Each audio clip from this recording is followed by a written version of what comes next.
Good morning. Now we start Unit 5. Unit 5 Multiple Integrals. In multiple integrals, we will discuss double integral and triple integral. So first we discuss double integral. Double integral. This. To evaluate the double integral, two things are very important. दो चीज़ें. पहला, single integral का हमें idea होना चाहिए. जो भी हमने 12th लेवल पढ़ा है, formula, techniques, method, different methods of integration, वो हमें सभी आने चाहिए. दूसरा, नई बात डबल इंटीग्रल के लिए. डबल इंटीग्रल का मतलब an integral of this form in two variable fx, y, dx, dy. It is example of double integral. तो पहली बात तो ये कि हमें सिंगल इंटीग्रल आना चाहिए अच्छे ढंग से. दूसरा, डबल इंटीग्रल करते समय पहला क्वेश्चन जो बनता है और होना चाहिए सभी के दिमाग में कि पहले हम x के रिस्पेक्ट में इंटीग्रेट करेंगे या y. तो इसमें डबल इंटीग्रल को दो कैटेगरी में हम डिवाइड करते हैं. When limits are given, second when limits are not given directly. तो first case 1 in double integral, case 1 when limits are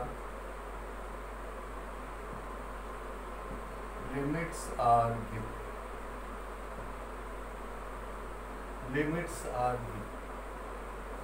limit दी गई. अब अगर लिमिट दी गई है, then there is also two type questions. First, if both limits are constant, for example this is 1 to 2, 2 to 3, x plus y dx dy. This is second example, 0 to 1 and x to x square, x y dx dy. And example third, double integral 0 to 1, 1 to y and x square plus y dx.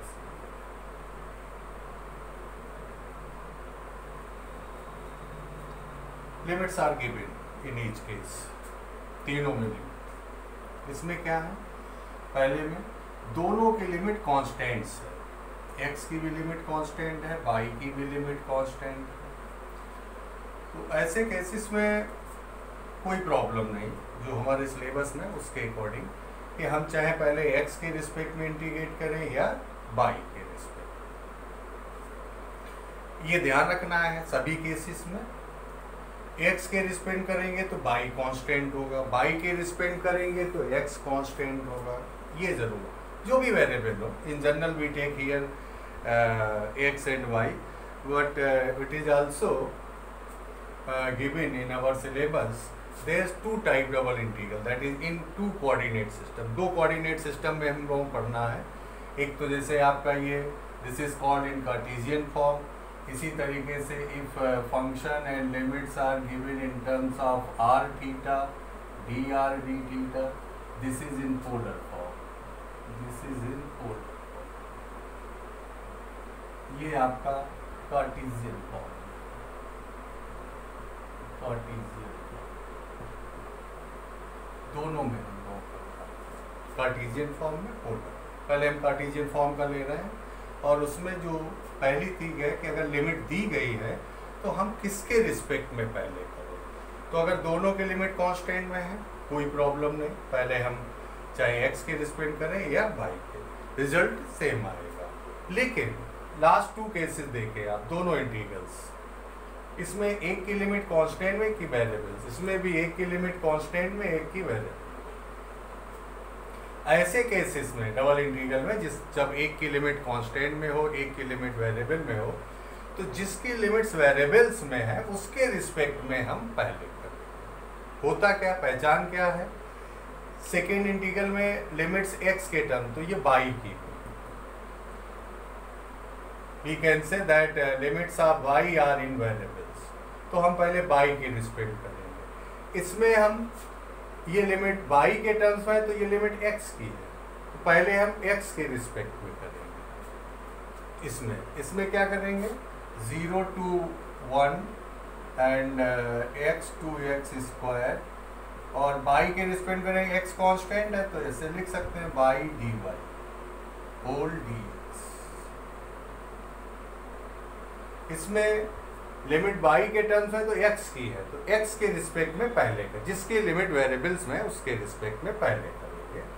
तो 0 to 1 and this is whole constant 1 to y x square plus y whole dx and then d। Constant में कोई problem नहीं, इसमें है double integral का एक ही concept, limits अगर given है, दोनों की लिमिट कांस्टेंट है, किसी के भी रिस्पेक्ट में पहले बाद में कर लीजिए। अगर एक की लिमिट वेरिएबल में है, एक की कांस्टेंट की, जिसकी वेरिएबल में उसके रिस्पेक्ट में पहले, और बिल्कुल वैसे ही किया जाएगा जैसा हम लोग सिंगल इंटीग्रल करते हैं, वही फार्मूला वही प्रोसेस। लेकिन बस फर्क इतना है कि ये जानना बहुत ज़रूरी है कि किसकी लिमिट वेरिएबल में, किसकी कांस्टेंट है, या दोनों कांस्टेंट। अब जैसे पहला केस में था आपका, इसमें दोनों की लिमिट कांस्टेंट है, एक्स के रिस्पेक्ट वाई की, तो दो ही बातें नहीं जाननी है, सिंगल इंटीग्रल की नॉलेज होनी चाहिए कम्प्लीटली। उसके बाद हमें दो ही बातें जाननी है, पहला कि जिसकी लिमिट वेरिएबल में उसके रिस्पेक्ट में पहले, जिसकी कांस्टेंट उसके बाद में, दोनों की कांस्टेंट में है तो चाहे किसी के रिस्पेक्ट पहले बाद में करें। और जब हम एक वेरिएबल करेंगे यानी x के रिस्पेक्ट करेंगे तो y कांस्टेंट माना जाएगा, y के रिस्पेक्ट जब करेंगे तो x कांस्टेंट माना जाएगा। इसी तरीके जब हम पोलर में भी आएंगे तब भी यही कॉन्सेप्ट रहेगा, अगर r के रिस्पेक्ट करेंगे तो थीटा कांस्टेंट होगा, थीटा के रिस्पेक्ट करेंगे तो r कांस्टेंट होगा। सेम वेरिएबल कुछ भी हो, in general we consider only two coordinate system, Cartesian coordinate system and polar coordinate system. So Cartesian, you are familiar with Cartesian, that is in terms of x and y. So in first problem, if both limit are constant, यहाँ हम x के respect या y, चलिए y के respect पहले करते हैं, 1 to 2 x constant रहेगा, y का y square upon 2, limits are 2 to 3 and dx, y के respect, and this is 1 to 2 and putting limits, upper limit 3x plus 9/2 minus lower limit 2x minus 4/2, that is 2 dx.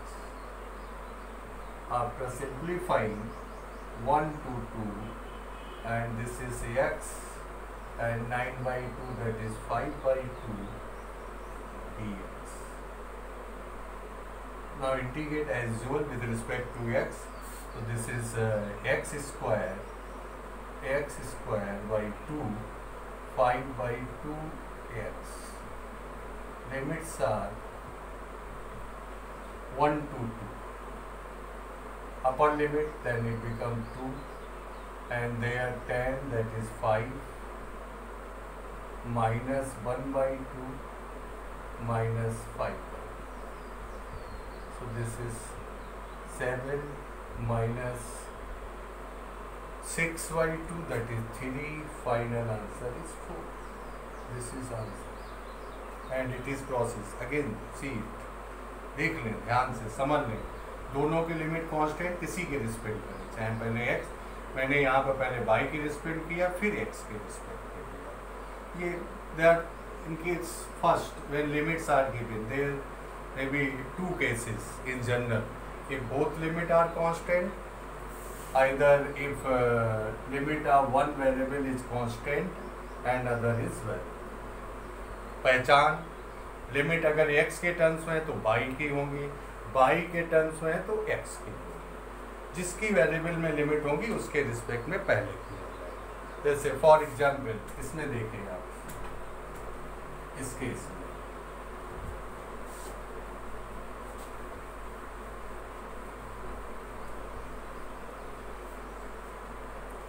Integrate करना है। Limit x के terms है y की respect पहले करेंगे। So this is 0 to 1, x will be constant, y square y2, limits are x to x square dx, putting limits of y x power 4 minus x 1/2 we take common and x square dx, or 1/2 0 to 1 x power 5 minus x power 3 dx. Simple integration as 1/2 x power 6 upon 6 minus x power 4 upon 4 and limits are 0 to 1. So when we put 1/6 minus 1/4, and in case of 0 both term becomes 0. So 1/6 minus 1/4, that is minus 1/12. So after putting limit and simplifying, the final answer is minus 1/20. Similarly, in last case, one limit variable, one limit constant, and it is also clear to everybody. फिर दोबारा समझ लें, limit y के terms में है तो x की होगी, तो x के रिस्पेक्ट में पहले करेंगे, जिसकी लिमिट वेरिएबल्स में उसके रिस्पेक्ट में हम पहले करेंगे। यहाँ पर हम x के रिस्पेक्ट में पहले करेंगे। सो 0 to 1, ये ऑर्डर आगे पीछे हो सकता है, उससे प्रॉब्लम नहीं, लेकिन लिमिट्स देख करके हम पहचानेंगे कि हमें किसके रिस्पेक्ट में पहले करना है। एंड x के रिस्पेक्ट में पहले करना है x³ upon 3 plus y into x, limit of x 1 to y dy. Now we putting limits there, so it becomes 0 to 1 y³ upon 3 minus y square, sorry, plus minus lower limit minus 1/3 and minus y, x equal to 1. Now we integrate with respect to y as usual, जैसे करते हैं इसी तरीके से. So it becomes y power 4 upon 12 plus y³ upon 3 minus y upon 3 minus y square upon 2 and putting limits 0 to 1. Very simple. So simplify it, 1/12 plus 1/3 minus 1/3 minus 1/2 and when you 0, so whole expression becomes 0. So 1/3 1/3 and 1/12 1 minus 6, that is minus 5/12. This is answer. पहला step double integral का दो form में पढ़ेंगे, Cartesian form and polar form. Cartesian form मतलब in terms of x y, polar form means terms of r. Double integral दिया गया है, पहला क्वेश्चन यही होना चाहिए सभी के दिमाग में, किसके रिस्पेक्ट करें, तो उसके लिए अगर लिमिट्स गिवन है, दी गई है और दोनों की कांस्टेंट, तो किसी के रिस्पेक्ट पहले बाद में कर लें, लेकिन एक की वेरिएबल एक के कांस्टेंट, तो जिसकी लिमिट वेरिएबल्स है उसके रिस्पेक्ट में पहले किया जाएगा। ये आप अच्छे ढंग से समझ लें। पहला केस अभी हम लोग इसी पे बात करेंगे और देखें problem. For example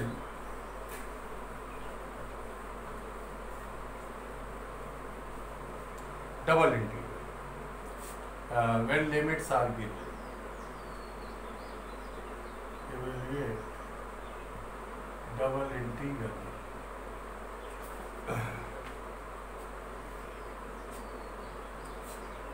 integral limits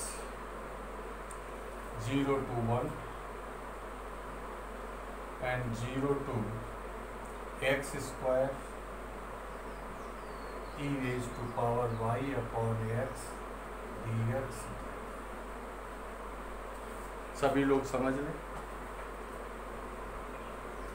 एक की लिमिट कांस्टेंट में, एक की लिमिट वेरिएबल्स। वेरिएबल्स जो लिमिट्स हैं वो किसके टर्म्स में है? एक्स की। किसकी हुई? बाई। तो बाई के रिस्पेक्ट में हमें पहले करना है, और ये भी क्लियर है कि जब बाई के रिस्पेक्ट करेंगे तो एक्स कांस्टेंट होगा। तो this is 0 to 1 and by की रिस्पेक्ट करेंगे e raise to power y upon x, 1 upon 1x, that is x. So limits 0 to x square dx. Putting limits 0 to 1 x by equal to first upper limit x square. So this is x square upon x, that is x, minus pi equal to 0 e की power 0 1. Further integrating, so it is product of two function. We use integration by parts. First function and we take second function. Okay, and now integration by parts, and this is product of two functions. First integration of second e की power x minus x minus differentiation of first, that is of x 1, integration of second term by term e की power x minus x. Limits are 0 to 1. 0 to. When we put x equal to 1, so it becomes e minus 1. And x equal to 0, so x, this x, make it 0. Minus e, again integrating, e power x, e raised power x, minus x, x square upon 2, and limits 0 to 1.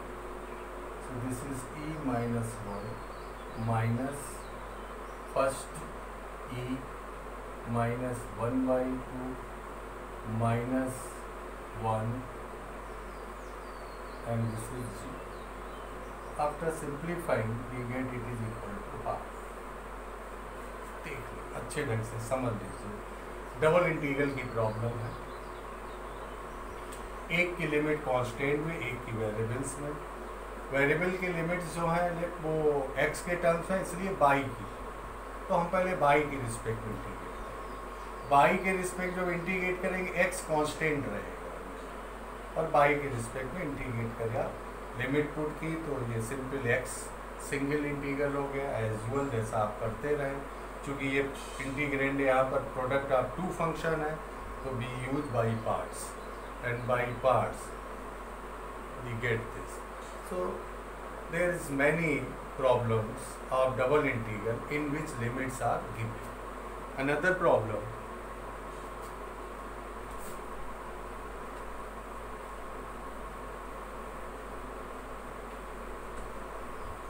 many problems.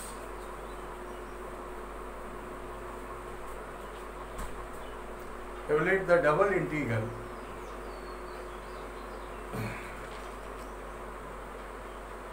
(0 to 1). This is most important question. 0 to 1, and the limit of other is 0 to under root 1 plus x square dx dy upon 1 plus x square plus y. This is very important question of double integral. सभी लोग देख रहे हैं, एक की limit constant में, एक की वेरिएबल। वेरिएबल में जो लिमिट है x के टर्म्स, तो बाई की, यानी हम लोग पहले बाई के रिस्पेक्ट करेंगे, और बाई के रिस्पेक्ट में करेंगे तो x कांस्टेंट होगा, तो ये कंप्लीट हमारा कांस्टेंट। और ये फार्मूला आपने इंटीग्रेशन में पढ़ा ही होगा, 1 upon a square plus x square equal to 1 upon a tan inverse x upon, सबने पढ़ा। तो ये हमारा a square 1 plus x square, y के रिस्पेक्ट करना है, तो this is 0 to 1 a square is 1 plus x square, 1 upon a, that is under root 1 plus x square, and tan inverse by upon under root, since we integrate with respect to by is variable, this is constant, so this is under root 1 plus x, and limits are 0 to under root 1 plus x square. Also you can write this as 0 to 1, क्योंकि पहले y के respect में, इसलिए 0 to under root 1 plus x square 1 upon 1 plus x square plus y square dy and whole dx, ऐसे भी लिख सकते हैं। पहले हम इस इंटीग्रल को y के रिस्पेक्ट करेंगे, जो किया ये आया, और फिर अब हम x के रिस्पेक्ट लिमिट पुट करेंगे 0 से 1 upon under root 1 plus x square, and tan inverse upper limit, so this is tan inverse 1, 0 by equal to tan inverse 0 dx, and it is clear to everybody that tan inverse 1 is pi by 4, 45 degree, and tan inverse 0 is 0. So pi by 4